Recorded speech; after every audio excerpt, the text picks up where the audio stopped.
मैंने सबकी सुनी और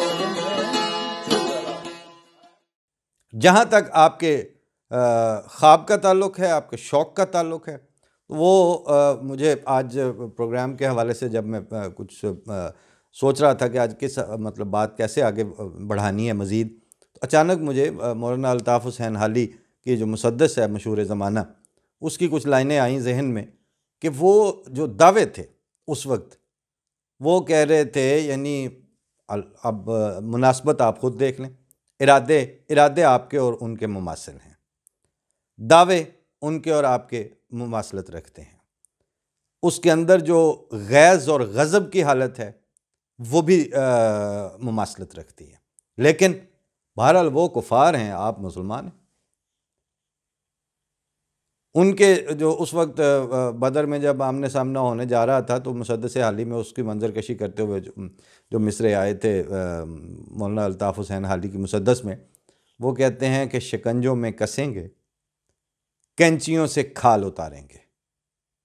ये वो उन मुसलमानों के लिए इरादे लेके मैदान में उतर रहे हैं। शिकंजों में कसेंगे, कैंचियों से खाल उतारेंगे, जहां पानी नहीं मिलता वहां ले जाके मारेंगे। मोहम्मद की ग़ुलामी का सल्लल्लाहु अलैहि वसल्लम मज़ा इनको चखाएंगे, यानी जो मान बैठे हैं, मोहम्मद की ग़ुलामी का मज़ा इनको चखाएंगे, मोहम्मद का खुदा भी भूल जाएंगे।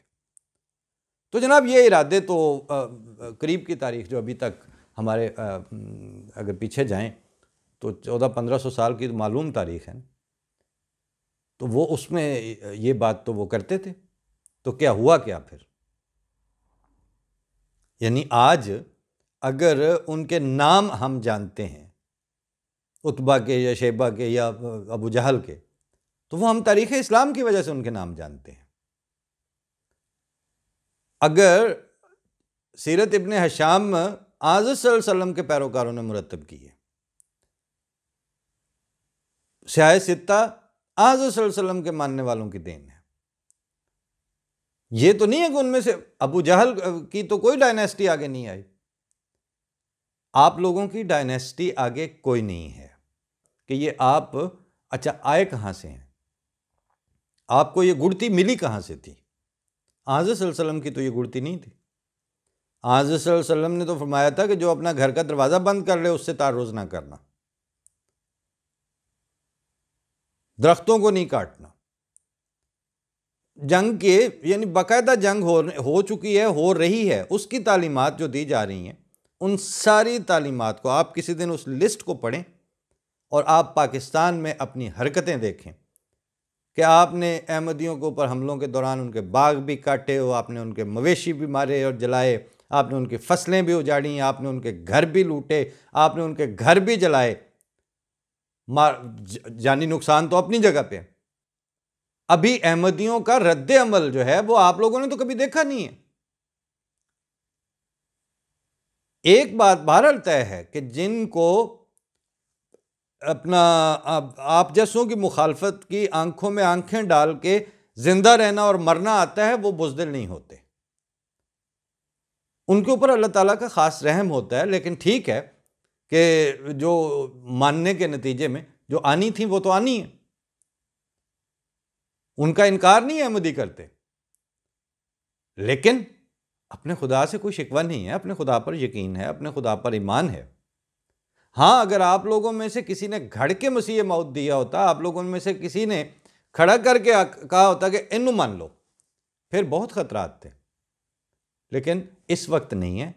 आप चाहे वो आपके सुहेल बाबा साहब हों, क्योंकि अब जाहिर है इनके नामों के साथ साहब तो लगाना पड़ेगा। ये तारीख़ में हमारी मुखालफत के हवाले से ही प्रिज़र्व होने वाले होंगे, लेकिन हैं तो सही। और जिस तरह अल्ताफ़ हुसैन हाली ने उनको डॉक्यूमेंट कर ही दिया ना 1500 साल के बाद भी, तो डॉक्यूमेंट तो आप भी होंगे, लेकिन आप अपना चेहरा देखिए कि वो किस तरह का होगा। रहा सवाल हमारा, तो हमारे बारे में तो मेरी एक बिल्कुल सादा मिजाज पाकिस्तान में अहमदी से बात हुई तो उन्होंने कहा कि जी अगर खुदा है, जो कि यकीनन है, तो हमें इनकी तो कोई परवाह नहीं है, लेकिन दुख इस बात पे होता है कि हर फैसला खुदा ताला के गज़ब को ललकारने वाला कर रहे हैं, हर कदम खुदा ताला के गज़ब की तरफ बढ़ा रहे हैं। और ये बात यानी जो जिनके कदम बढ़ रहे हैं उनको इसलिए नज़र नहीं आ रही कि उनको खुदा ताला खुद नज़र नहीं आ रहा। उनका एक किस्सों और कहानियों वाला खुदा है जिससे वो वैसी ही ख्याली इस्तिमदाद भी तलब करते होंगे। वो जीता जागता जिंदा खुदा, बोलता सुनता खुदा वो होता तो इतनी बेहयाई और इतनी दलेरी कैसे कर सकते थे? यानी दुनिया में आप देखते जाएं कि इन्होंने आखिर इंटरनेशनल कॉन्फ्रेंसेस होती हैं, उनमें ये जाते हैं, वहाँ बात होती है। बाकी रहा ये सवाल कि वो जो बार बार वो ललकारते हैं कि जी हमारा प्राइम मिनिस्टर इसमें दखल दे, हमारा वज़ीर ख़ारजा इसमें दखल दे, और फिर अब एक तीसरा नाम आर्मी चीफ़ को बहुत मुखातिब करते हैं, आर्मी के इदारों को, ISI को, एजेंसियों को बड़ा मुखातिब करते हैं। तो आप ये बात वजाहत से सुन लें कि पाकिस्तान की सारी जो सिक्योरिटी फोर्सेस हैं, उनको अगर किसी एक मजहबी जमात के ऊपर ये यकीन है कि वो उनकी तरफ से पाकिस्तान के वजूद को, पाकिस्तान की सालमियत को और पाकिस्तान के जो हुब्बुल वतनी का एलिमेंट पाया जाना चाहिए पब्लिक में, उसको कोई ख़तरा नहीं है, वो एक वाहिद जमात है जो अपने किरदार के लिहाज से वो जमात अहमदिया है। आप में सारों में किस किस का नाम लें, किसी ना किसी जगह तो आप सारे अपना अपना किरदार दिखा चुके हैं। बाकी रहा ये सवाल कि आप हुकूक दे रहे हैं, आप बिल्कुल कोई हुकूक नहीं दे रहे, आप हुकूक सलब कर रहे हैं। हुकूक देने का मतलब अब सन 84 से लेके तो आज तक अहमदियों का सालाना जलसा जिसकी 125 साल पुरानी तारीख है, वो पाकिस्तान में आपने एक दफ़ा भी उसकी इजाज़त नहीं देते। रायवेंड भी नहीं होना चाहिए। रायवेंड इज्तिमा किस कैपेसिटी में होता है, क्यों होता है? अगर एक नुक्ता नज़र और एक मसलक को मानने वाले साल में एक आध दफ़ा 3 दिन के लिए जमा नहीं हो सकते, अहमदियों के लिए यह कानून है, तो रायवेंड वालों के लिए यह कानून क्यों नहीं है? कानून कहाँ है? आप कानून पे कब अमल दरामद करते हैं? आप आइन का खुद कब पास करते हैं?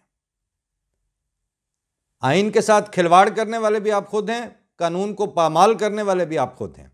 और मीडिया, इस वक्त का पाकिस्तानी मीडिया फ्रीक है और एक्सट्रीमिस्ट और जो हुकूक सलब करने वाले, गासबाना कब्जा करने वाले और जबरी तौर पर इंसानों की ज़िंदगी को अजीरन करने वाले जो धड़े और ग्रोह हैं, वो उनकी सपोर्ट पे खड़ा है, उनके साथ पार्टनर है इस वक्त। वरना करें एक दिन एक सफ़ा आप 7 सितंबर की इशाअत आप उठा के देख लें, लाइब्रेरियों में जाएं, कोई साल नहीं जाता कि जंग या नवाए वक्त का 7 सितंबर का सफ़ा वक्फ नहीं है। क्यों वक्फ है? किस लिए वो पाकिस्तान के अहमदियों के खिलाफ यावा गोइयाँ और खिलाफात शाया करने के लिए वक्फ है? अगर ऐसी बात है, अगर जानबदारी नहीं है, तो फिर अहमदियों के लिए भी एक सफ़ा रखें, पैसे लेके रखें, लेकिन आप नहीं रखते ना, इसलिए आप बायस्ड हैं, आपके एटीट्यूड स्कॉलरली नहीं है, आप झूठ को एकेडमिक और रिसर्च बना के पेश कर रहे हैं। और हम कम अज़ कम जहाँ तक हमारी रीच है, हम इंसानों को बताएंगे, हम पब्लिक को बताएंगे कि आप और आपके इदारे, आपके कर्ता धर्ता, आपके सुतून, रियासत के सुतून, सारे के सारे इस जुल्म में, इस बर्बरियत में और इस नाइंसाफ़ी में मुसलसल मुलव्विस हैं। आपको यहाँ से वापस होना होगा।